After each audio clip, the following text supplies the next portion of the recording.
Hi, welcome to ರುಚಿ ಅಭಿರುಚಿ. ಇವತ್ತು ನೋಡಿ ಒಂದು ಡಿಫ್ರೆಂಟ್ ಆದ ರೆಸಿಪಿಯೊಂದಿಗೆ ಬಂದಿದ್ದೀನಿ. ಉಪ್ಪಿನಕಾಯಿ ರೆಸಿಪಿನ ಹೇಳ್ಕೊಡ್ತಾ ಇದ್ದೀನಿ. ಇದು ಯಾವುದರಿಂದ ಮಾಡ್ತಾ ಇರೋದು ಗೊತ್ತಾ? ಹಾಗಲಕಾಯಿಯಿಂದ ಮಾಡ್ತಕ್ಕಂತಹ ಇನ್ಸ್ಟ್ಯಾಂಟ್ ಉಪ್ಪಿನಕಾಯಿ. ದಿಢೀರನೆ ಉಪ್ಪಿನಕಾಯಿ ಮಾಡಬೇಕು ಅಂತಾದಾಗ ಈ ಹಾಗಲಕಾಯಿ ಉಪ್ಪಿನಕಾಯಿ ಮಾಡ್ಕೊಂಡು ನೋಡಿ, ತುಂಬ ರುಚಿಯಾಗುತ್ತೆ, ಹಾಗೆ ಆರೋಗ್ಯಕ್ಕೂ ಒಳ್ಳೆಯದು. ಹಾಗಲಕಾಯಿ ಇಲ್ಲಿ ನಾನು 3 ಹಾಗಲಕಾಯಿನ ತೊಗೊಂಡಿದ್ದೀನಿ. ಅಂದರೆ ಹತ್ರ 1/4 kg ಆಗೋಷ್ಟು ಹಾಗಲಕಾಯಿನ ತೊಗೊಂಡಿದ್ದೀನಿ. ಅದರ ತುದಿಗಳೆರಡನ್ನು ಕಟ್ ಮಾಡಿಕೊಂಡು ಮಧ್ಯದಲ್ಲಿ ಸ್ಲಿಟ್ ಮಾಡಿ ಅದನ್ನು ಒಂದು ಸ್ಪೂನನ್ನು ಉಪಯೋಗಿಸ್ಬಿಟ್ಟು ಅದನ್ನು ಸ್ಕೂಪ್ ಮಾಡಿಕೊಂಡು ಬೀಜಗಳನ್ನು ತೆಕ್ಕತ್ತಾ ಇದ್ದೀನಿ. ಈ ಹಾಗಲಕಾಯಿ ನಮ್ಮ ಆರೋಗ್ಯಕ್ಕೆ ತುಂಬ ಒಳ್ಳೆಯದು. ಇದರ ಹೆಲ್ತ್ ಬೆನಿಫಿಟ್ಸ್ನ ನಾನು ಹಾಗಲಕಾಯಿ ಪಲ್ಯದ ಒಂದು ವಿಡಿಯೋ ಮಾಡಿದ್ದೆ, ಅದರಲ್ಲಿ ಹಾಕಿದ್ದೀನಿ. ಲಿಂಕ್ನ ಶೇರ್ ಮಾಡ್ತೀನಿ, ಮರೀದ ಹಾಗೆ ನೋಡಿ.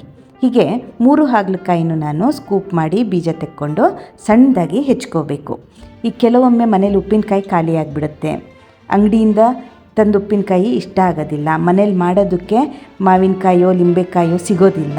ಅಂಥ ಸಮಯದಲ್ಲಿ ಹಾಗಲಕಾಯಿ ಇಟ್ಬಿಟ್ರೆ ಒಂದೊಳ್ಳೆ ಉಪ್ಪಿನಕಾಯಿ ಮಾಡ್ಕೊಬೋದು ನೋಡಿ. ಇದನ್ನು ನಾವು ಈ ರೀತಿ ಸಣ್ಣದಾಗಿ ಹೆಚ್ಕೊಳ್ಳೋಣ. ನಿಮ್ಗೆ ಯಾವ ಶೇಪಲ್ಲಿ ಬೇಕೋ ಆ ಶೇಪಲ್ಲಿ ಹೆಚ್ಕೊಳ್ಳಿ. ನಾನಿಲ್ಲಿ ಸೆಮಿ ಸರ್ಕಲ್ ಶೇಪಲ್ಲಿ ಹೆಚ್ಕೊತಾ ಇದ್ದೀನಿ. ಸ್ವಲ್ಪ ತೆಳುವಾಗೆ ಹೆಚ್ಕೊಳ್ಳಿ, ತುಂಬ ದಪ್ಪ ಏನು ಬೇಡ. ಈಗ ಇದನ್ನು ನಾವು ಒಂದು ಪಾತ್ರೆಗೆ ಹಾಕ್ಕೊಂಡ್ಬಿಟ್ಟು ಹೋಳುಗಳು ಮುಳುಗೋ ಅಷ್ಟು ನೀರು ಹಾಕಿ ಇದನ್ನು ಒಂದು 5 ನಿಮಿಷ ಕುದಿಸ್ಕೋಬೇಕು. ಜೊತೆಯಲ್ಲಿ ಒಂದು ಅರ್ಧ ಸ್ಪೂನ್ ಆಗೋಷ್ಟು ಅರಿಶಿನನ್ನು ಸಹ ಹಾಕ್ಕೋಬೇಕು. ಯಾಕೆ ಈ ಥರ ಮಾಡ್ತಾ ಇರೋದು ಅಂದರೆ ಹಾಗಲಕಾಯಿಯ ಕಹಿ ಅಂಶ ಹೋಗಲಿಕ್ಕೆ. ಇಲ್ಲ ಕಹಿ ಅಂಶ ನಮಗೆ ಇದ್ದರೆ ಇಷ್ಟ ಅಂತ ಹೇಳೋರು ಈ ಕುದಿಸಿ ನೀರು ತೆಗೆಯೋ ಅಗತ್ಯ ಇರೋದಿಲ್ಲ. ನೋಡಿ, ಈಗ ನಾನು ಒಲೆ ಮೇಲಿಟ್ಟು ಮುಚ್ಚಿಟ್ಟು ಒಂದು 5 ನಿಮಿಷ ಇದನ್ನು ಚೆನ್ನಾಗಿ ಕುದಿಸ್ತೀನಿ. ಹಾಗಲಕಾಯಿ ಹುಳಿ ಇರ್ತಕ್ಕಂಥ ತರಕಾರಿ ಅಲ್ಲ, ಅದರಿಂದ ನಾವು ಹುಳಿಗಾಗಿ ಹುಣಸೆ ಹಣ್ಣನ್ನು ಹಾಕಬೇಕು.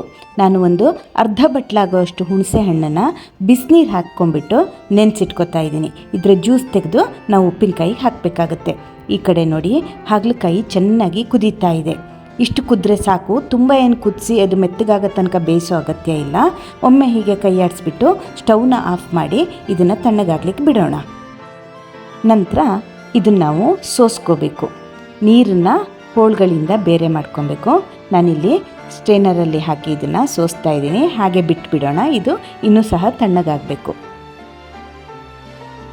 ಈಗ ನಾನು ಉಪ್ಪಿನಕಾಯಿಗೆ ಹಾಕೋ ಖಾರದ ಮಸಾಲಾನ ರೆಡಿ ಮಾಡ್ಕೊತಾ ಇದ್ದೀನಿ. ಉಪ್ಪಿನಕಾಯಿಯ ರುಚಿ ಡಿಪೆಂಡ್ ಆಗೋದೇ ಈ ಖಾರ ಮಸಾಲದ ಮೇಲೆ.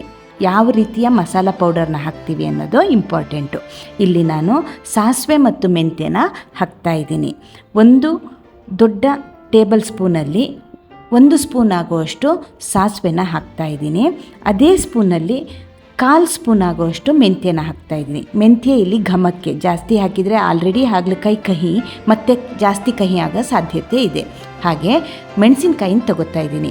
10 ಗುಂಟೂರು ಮೆಣಸು, ಒಂದು 3 ಬ್ಯಾಡಗಿ ಮೆಣಸನ್ನು ಹಾಕ್ಕೊಂಡು ನಾವು ಮಸಾಲ ಪೌಡರ್ನ ರೆಡಿ ಮಾಡಬೇಕು.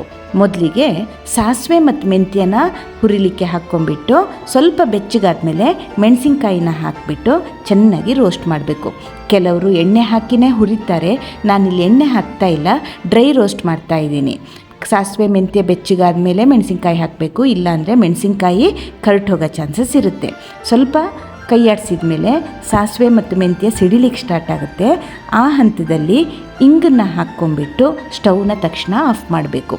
ಗಟ್ಟಿ ಇಂಗಿದ್ರೆ ಉಪ್ಪಿನಕಾಯಿಗೆ ತುಂಬ ಒಳ್ಳೆಯದು. ನನ್ನ ಹತ್ರ ಪೌಡರ್ ಇಂಗಿತ್ತು, ಅದನ್ನೇ ಹಾಕ್ಕೊಂಡಿದ್ದೀನಿ. ಒಂದು 1/4 ಸ್ಪೂನ್ ಆಗೋಷ್ಟು ಪೌಡರ್ ಇಂಗನ್ನು ಹಾಕ್ಕೊಂಡಿದ್ದೀನಿ.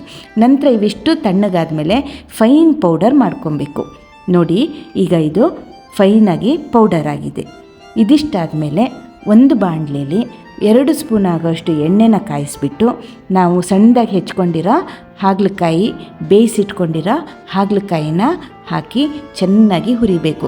ಒಂದು 8ರಿಂದ 10 ನಿಮಿಷ ನಾವು ಇದನ್ನು ಹುರ್ಕೊಬೇಕು.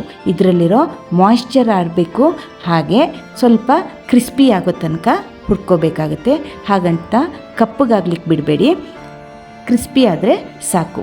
ನೋಡಿ, ಈಗ ಇದು ಹುರಿದಿರೋ ಸಾಕು. ನಾನು ಸ್ಟವ್ನ ಆಫ್ ಮಾಡಿಬಿಟ್ಟು ಇನ್ನೊಂದು ದಪ್ಪ ತಳದ ಪಾತ್ರೆನ ತಗೊಂಡು ನಾವೇನು ಹುಣಸೆ ಹಣ್ಣಿನ ರಸ ತೆಗೆದಿಟ್ಕೊಂಡಿದ್ವಿ ಅದು, ಮತ್ತು ಯಾವ ಬಟ್ಲಲ್ಲಿ ನಾವು ಹುಣಸೆ ಹಣ್ಣನ್ನು ತಗೊಂಡಿದ್ದೆ ಅದೇ ಬಟ್ಲಲ್ಲಿ ಅರ್ಧ ಬಟ್ಲಾಗೋಷ್ಟು ಉಪ್ಪನ್ನು ಹಾಕಿಬಿಟ್ಟು ಚೆನ್ನಾಗಿ ಕುದಿಸ್ಬೇಕು.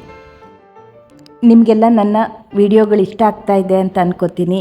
ಇಷ್ಟ ಆದರೆ ಖಂಡಿತ ಶೇರ್ ಮಾಡಿ, ನಿಮ್ಮ ಪರಿಚಯದವರಿಗೆ ಸಬ್ಸ್ಕ್ರೈಬ್ ಮಾಡಲಿಕ್ಕೆ ಹೇಳಿ. ಅದೇ ರೀತಿ ನೀವು ಸಬ್ಸ್ಕ್ರೈಬ್ ಮಾಡಿ. ನೋಡಿ, ಹುಳಿ ಮತ್ತು ಉಪ್ಪು ಚೆನ್ನಾಗಿ ಕುದ್ದ ಮೇಲೆ ಫ್ರೈ ಮಾಡಿ ಇಟ್ಕೊಂಡಿರ್ತಕ್ಕಂಥ ಹಾಗಲಕಾಯಿ ಪೀಸಸ್ನ ಹಾಕಿಬಿಟ್ಟು ಚೆನ್ನಾಗಿ ಕುದಿಸ್ಬೇಕು. ಒಂದು 8ರಿಂದ 10 ನಿಮಿಷ ಇದು ಹುಳಿ ಮತ್ತು ಉಪ್ಪಿನ ಜೊತೆ ಚೆನ್ನಾಗಿ ಬೇಯಬೇಕು. ಆಗ ಹುಳಿ ಮತ್ತು ಉಪ್ಪಿನ ಅಂಶ ಹೋಳುಗಳು ಚೆನ್ನಾಗಿ ಹೀರ್ಕೊಳ್ತವೆ. ಇದು ಚೆನ್ನಾಗಿ ಕುದ್ದ ಮೇಲೆ ನಾವು ಪುಡಿ ಮಾಡಿಟ್ಟಿರ್ತಕ್ಕಂತಹ ಉಪ್ಪಿನಕಾಯಿ ಪೌಡರ್ನ ಇದಕ್ಕೆ ಹಾಕಬೇಕು. ಮೊದಲೇ ಹಾಕಬೇಡಿ, ಇದು ಚೆನ್ನಾಗಿ ಕುದ್ದ ನಂತರನೇ ಹಾಕಬೇಕು. ಈಗ ನೋಡಿ, ಈಗ ಚೆನ್ನಾಗಿ ಕುದೀತಾ ಇದೆ. ಈಗ ನಾನು ಪೌಡರ್ನ ಹಾಕ್ತಾಯಿದ್ದೀನಿ. ಪೌಡರ್ ಹಾಕಿಬಿಟ್ಟು ಚೆನ್ನಾಗಿ ಕೈ ಆಡಿಸ್ಬೇಕು, ಇಲ್ಲದೆ ಹೋದರೆ ತಳ ಹತ್ತೋ ಚಾನ್ಸಸ್ ಇರುತ್ತೆ. ಆ ಘಮ ನೋಡಿ ಎಷ್ಟು ಚೆನ್ನಾಗಿ ಬರ್ತಾ ಇದೆ ಅಂತ. ಉಪ್ಪಿನಕಾಯಿಯ ಪೌಡರ್ನ ಘಮ, ಇಂಗು, ಸಾಸಿವೆ, ಮೆಂತ್ಯ, ಮೆಣಸಿನಕಾಯಿ ಹಾಗೆ ಹಾಗಲಕಾಯಿಯ ಪರಿಮಳ ಇವಿಷ್ಟು ಸೇರಿಬಿಟ್ರಂತೂ ತುಂಬಾ ರುಚಿಯಾಗಿರುತ್ತೆ. ಈ ಉಪ್ಪಿನಕಾಯಿ ಮಾಡಿ ನೋಡಿ, ಖಂಡಿತ ಮನೇಲೆಲ್ಲರೂ ಇಷ್ಟಪಟ್ಟು ತಿಂತಾರೆ. ಇದನ್ನು ನಾನೀಗ ಚೆನ್ನಾಗಿ ಕುದಿಸ್ತಾ ಇದ್ದೀನಿ. ಸುತ್ತಲೂ ಎಣ್ಣೆ ಬಿಟ್ಕೊಳ್ಳೋ ಅಷ್ಟು ನಾವಿದನ್ನು ಕುದಿಸ್ಬೇಕು. ಅಂದರೆ ಒಂದು 7ರಿಂದ 8 ನಿಮಿಷ ಇದು ಚೆನ್ನಾಗಿ ಮಸಾಲದಲ್ಲಿ ಕುದಿಬೇಕು. ಮಧ್ಯ ಮಧ್ಯ ಹೀಗೆ ಕೈ ಆಡಿಸ್ತಾನೇ ಇರಬೇಕು, ಇಲ್ಲದೆ ಹೋದರೆ ತಳ ಹತ್ತು ಬಿಡುತ್ತೆ. ನೋಡಿ, ಈಗ ಇದು ಚೆನ್ನಾಗಿ ಕುದೀತಾ ಇದೆ.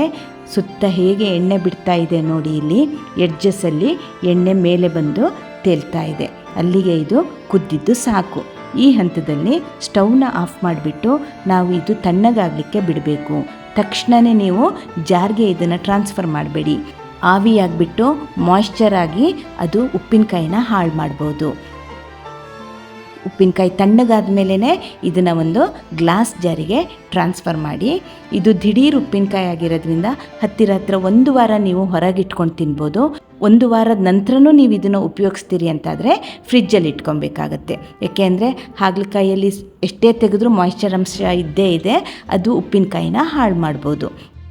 ಡ್ರೈ ಆಗಿರೋ ಒಂದು ಏರ್ಟೈಟ್ ಕಂಟೈನರಲ್ಲಿ ಇದನ್ನು ಹಾಕಿ ಸ್ಟೋರ್ ಮಾಡ್ಕೊಳ್ಳಿ. ಒಮ್ಮೆ ಟ್ರೈ ಮಾಡಿ, ನಿಮ್ಮ ಅಭಿಪ್ರಾಯನ ಕಾಮೆಂಟ್ ಬಾಕ್ಸಲ್ಲಿ ತಿಳಿಸಿ. Thank you.